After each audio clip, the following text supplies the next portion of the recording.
Cours d'histoire.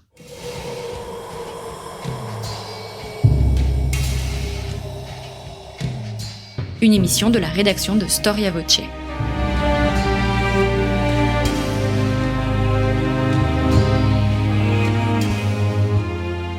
On retrouve Christophe Dickès. Chers auditeurs, bonjour à toutes et à tous. Merci pour votre fidélité. N'oubliez pas que Storia Voce est une radio associative. Elle ne peut vivre, elle ne peut que se développer que grâce à votre soutien. Si vous pouvez nous soutenir, eh bien, n'hésitez pas à vous rendre dans notre rubrique Storia Voce, Soutenez Storia Voce, à partir de notre page d'accueil de notre site internet storiavoce.com. Alors nous nous retrouvons pour la suite de nos cours d'histoire consacrés à la marine à l'époque moderne. La première émission était consacrée aux gens de mer et aux ports. La deuxième se penche aujourd'hui sur les vaisseaux de ligne. Et enfin, au cours de la dernière émission, la semaine prochaine, eh bien, nous nous pencherons sur la vie du légendaire Surcouf. Est-ce d'ailleurs vraiment une légende? C'est ce que nous allons voir avec Michel Verger-Franceschi. Michel Verger-Franceschi, bonjour. Bonjour. Merci d'être revenu à notre micro. Surcouf, la fin du monde corsaire. C'est votre dernier ouvrage. Vous êtes un grand spécialiste de la marine, un grand spécialiste d'histoire moderne. Nous avons réalisé plusieurs émissions ensemble consacrées à l'absolutisme. Je renvoie nos chers professeurs d'histoire à ces émissions et notamment une émission consacrée à Colbert. J'ai oublié de dire que vous êtes professeur émérite des universités.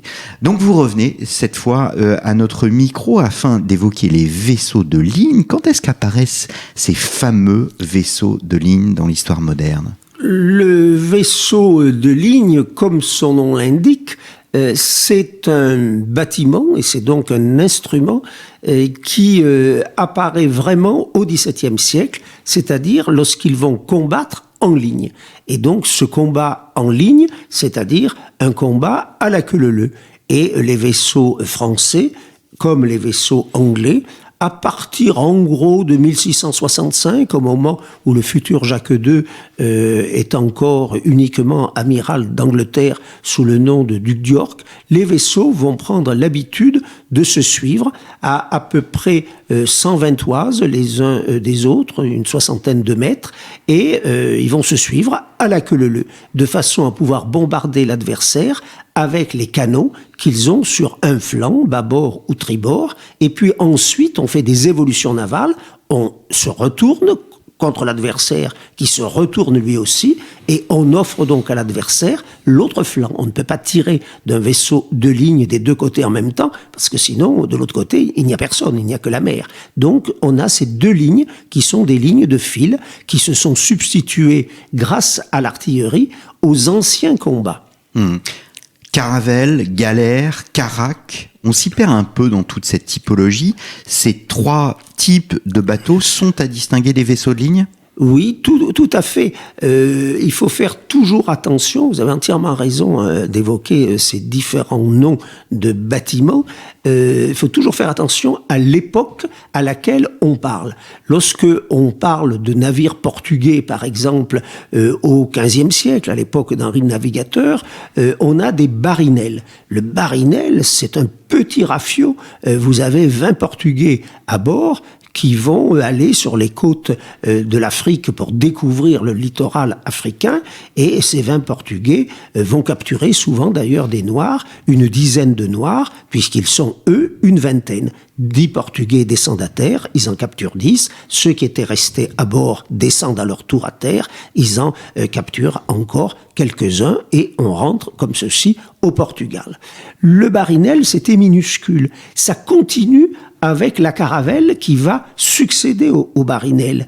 Et sur ces caravelles, il n'y a pas grand monde. Christophe Colomb, c'est une expédition en 1492, quand ils partent de Palos, c'est 88 hommes en tout sur 3 caravelles. La Santa Maria, qui est le plus gros bâtiment de Colomb, c'est 39 hommes qui seront tous dévorés par les Caraïbes, puisque ce bâtiment va s'échouer donc aux Antilles. 88 hommes sur 3 bâtiments. On est donc très très loin des 1200 à 1800 hommes qu'on aura dans les années 1690, au moment où la flotte de guerre de Louis XIV connaît son apogée. Et on retrouvera ce chiffre de 1200 à 1800 hommes sous Louis XVI, à la veille de la Révolution, au moment de la guerre d'indépendance américaine. Alors ensuite, on est passé par des petits bâtiments, mais assez exceptionnels, mais plus rares, comme la Caraque, par exemple, à l'époque de l'Épante. Et le seul bâtiment qui, lui, a duré 2000 ans, c'est la galère. Et la galère, elle ne pouvait pas avoir de canon à bord, un à l'avant, un à l'arrière, mais sur les côtés, il y a des rameurs. Et donc, ce qui va totalement changer le bâtiment, c'est l'apparition du canon que l'on monte à bord, d'où le vaisseau de ligne qui va complètement se substituer à la galère, qui ne peut pas être artillée. Quels sont les éléments qui président au changement? Vous montrez bien cette différence entre, d'une part, les effectifs au XVIe siècle et les effectifs au XVe siècle et les effectifs au XVIIe siècle. On veut faire plus grand, plus efficace, plus fort? Ah oui, c'est la caractéristique du XVIIe siècle. C'est vraiment la naissance et puis le développement des marines européennes, la marine espagnole qui essaye de dominer les mers, pas toujours avec succès, d'où son échec de l'invincible Armada en 1588. Et puis Louis XIII et Richelieu veulent arracher cette puissance à l'Espagne et la France va y arriver grâce à des victoires navales et terrestres. Terrestre, c'est Rocroi. Naval, c'est toute la période du principalat de Richelieu, principal ministre. Sous Louis XIV, on a cet apogée extraordinaire avec une flotte de 120 bâtiments dans la marine de guerre du roi qui arrive à rivaliser et à enfoncer totalement l'Espagne au moment de la paix de Nimègue en 1678 grâce à Abraham Duquesne en particulier.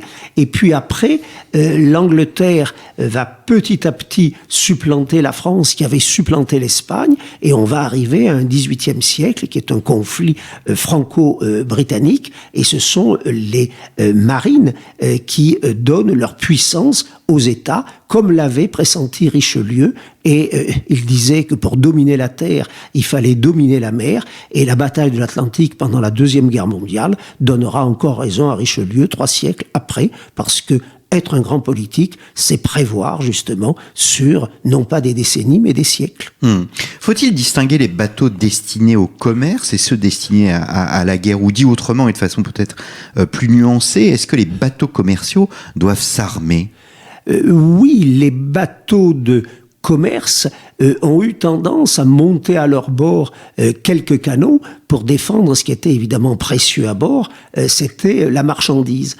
Et puis après, à partir du début du XVIIe, toujours avec Richelieu et surtout ensuite avec Louis XIV, les États se sont dit que le meilleur moyen de protéger le commerce, c'était le système des convois, qui sera encore celui de la Deuxième Guerre mondiale. Donc on entoure un gros convoi marchand qui va ravitailler, pour les Anglais c'est la Jamaïque, pour les Français c'est la Guadeloupe, la Martinique, le Canada, et on va ravitailler ce qui a été nos colonies, et on va entourer donc la flotte marchande de vaisseaux de guerre. D'où évidemment d'énormes difficultés, parce que le convoi marchand, il marche lentement.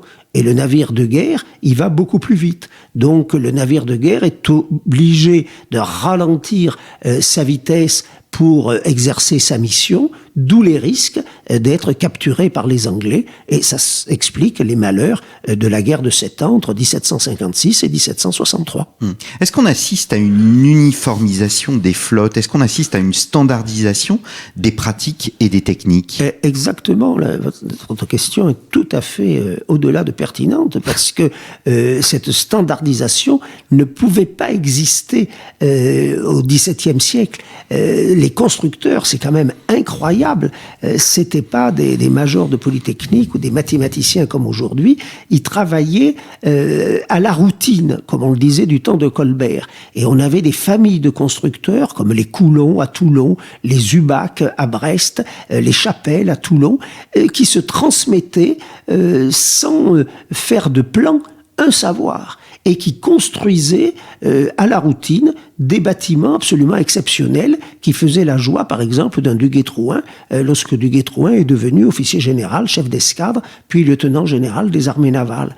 Et par contre, à partir de 1750, les flottes se standardisent quelque part, un peu comme de nos jours, et on va faire des vaisseaux en série qui se ressemblent. Et plus on avance vers le règne de Louis XVI, et puis sous Louis XVI, les techniques de construction changent. On va doubler les bâtiments en cuivre en particulier, de façon à ce que les tarés dans les ports n'aillent pas, ce sont des vers, n'aillent pas manger les bois. Déjà au Moyen-Âge, on mettait des gros clous sur ce bois pour empêcher les vers d'abîmer les coques. Et on arrive donc à une uniformisation des flottes à la fin du XVIIIe siècle, au moment de la Révolution. On a des modèles avec le baron Sané, qui annonce tout à fait le XIXe siècle. Le Vasa, que l'on peut voir aujourd'hui à Stockholm, si mes souvenirs sont bons, est un exemple de cette standardisation. Alors le Vasa, il n'est pas passé à la triste postérité pour des raisons de standardisation.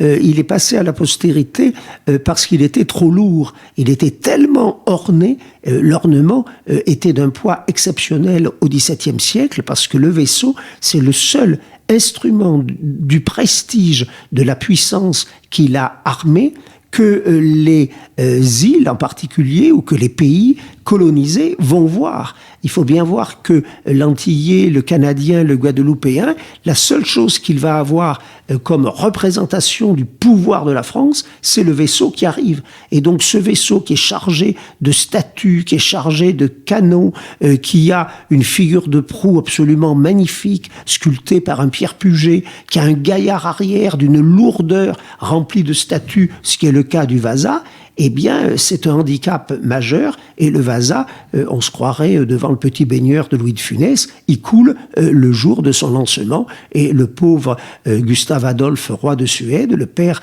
de la célèbre reine Christine, eh bien, il voit son plus beau trophée de sa propre marine naissante, eh bien, qui coule sous ses yeux. Il n'en reste pas moins une relique extraordinaire pour nous, et un témoignage du passé unique. Tout à fait. On a le Vasa, on a la Marie-Rose, du temps d'Henri VIII, donc, qui se trouve en Angleterre. On a quelques pièces comme ça de bâtiments de bois qui ont survécu, qu'il faut d'ailleurs arroser, parce que une fois qu'on les a sortis de l'eau, ils risquent de se dessécher, de se briser et de disparaître à jamais.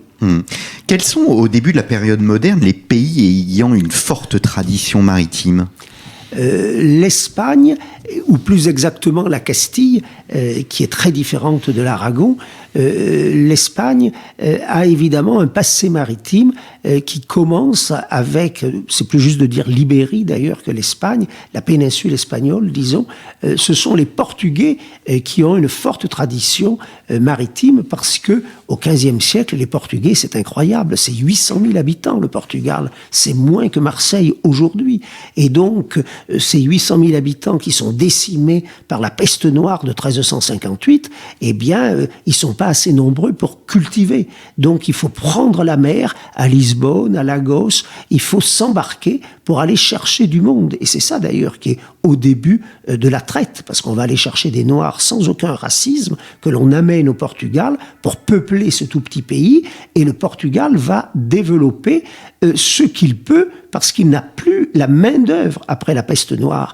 Et donc, il va laisser tomber le blé, parce que c'est une céréale il faut beaucoup de main-d'œuvre, au profit du vin, d'où le vin de Porto, à Porto, qui apparaît, et qu'aiment peut-être nos grands-mères aujourd'hui, à partir des années 1350-1400. Donc le Portugal a initié les grandes découvertes. Après, ça a été la Castille.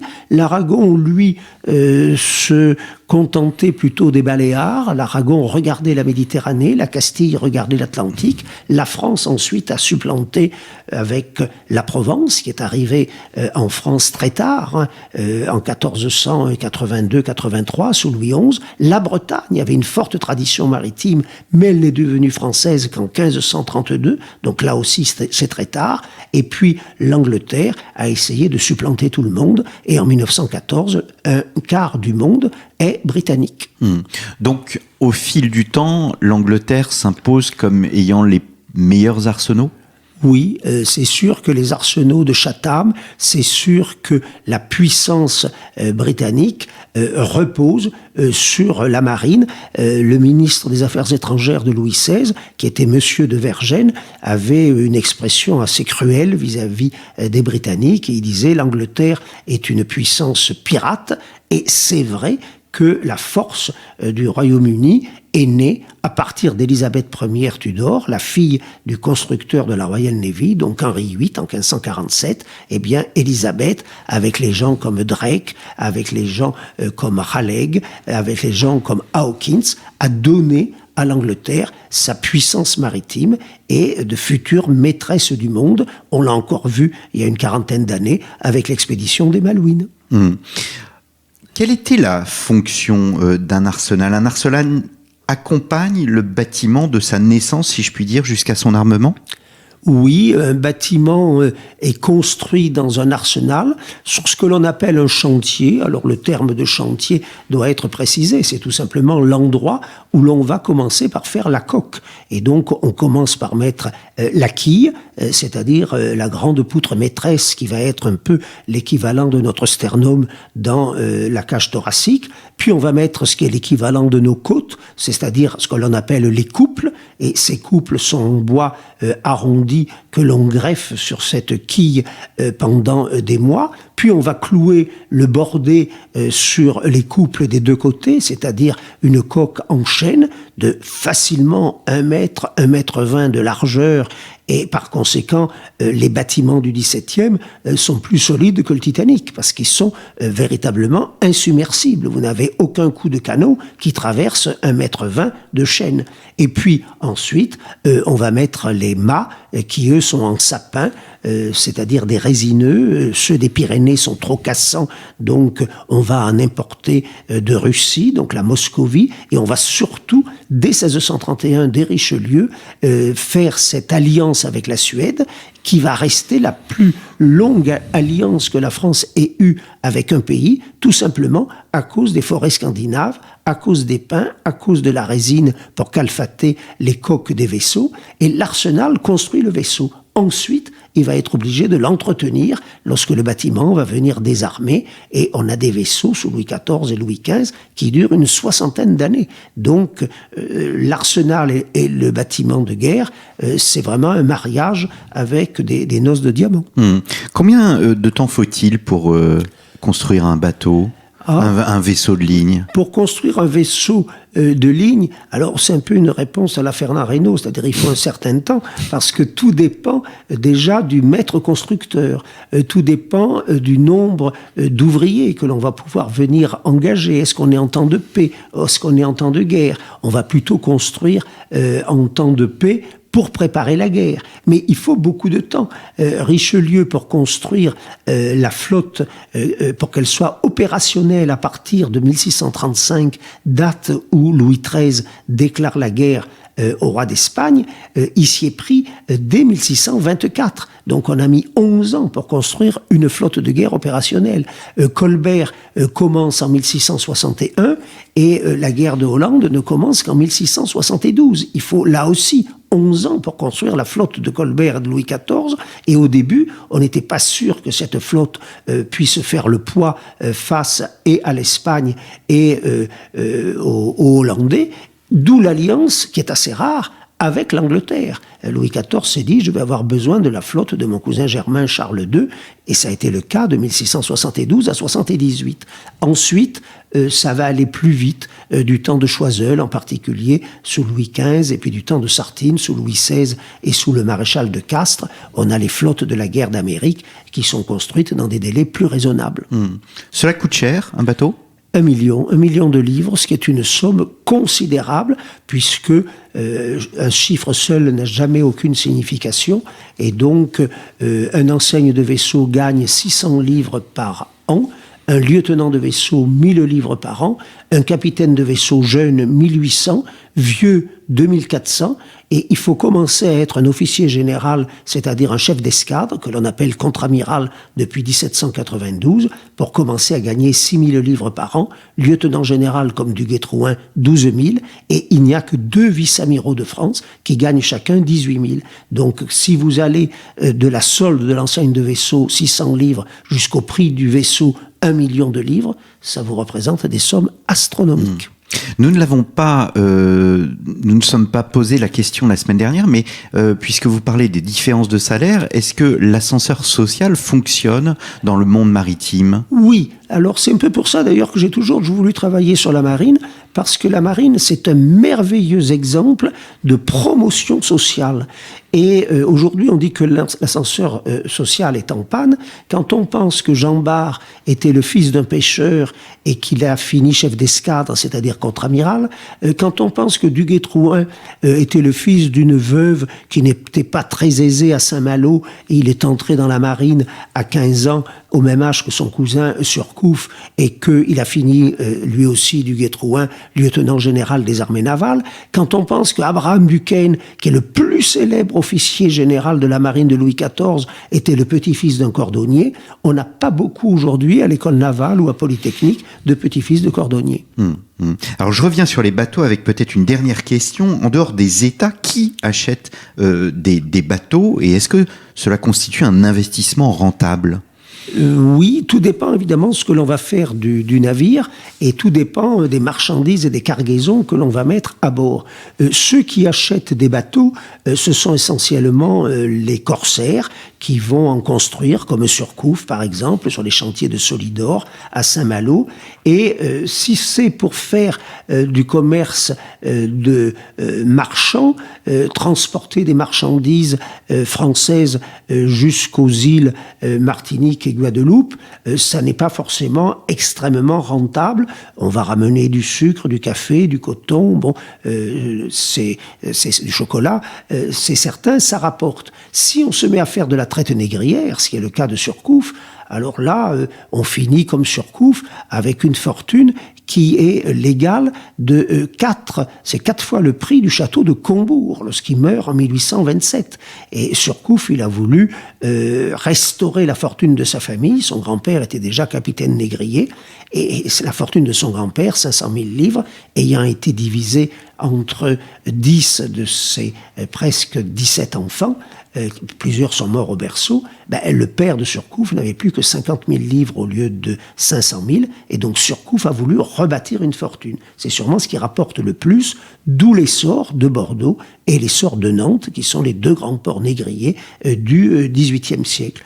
Mais si c'est pour faire la pêche à Terre-Neuve, il est évident que l'investissement se couvre beaucoup plus difficilement. Eh bien, merci beaucoup, Michel Verger-Franceschi. Vous évoquiez Surcouf. Ce sera le sujet de notre dernière émission la semaine prochaine. Merci beaucoup pour votre fidélité, chers auditeurs. Et je vous donne donc rendez-vous la semaine prochaine pour un dernier cours d'histoire sur l'histoire maritime.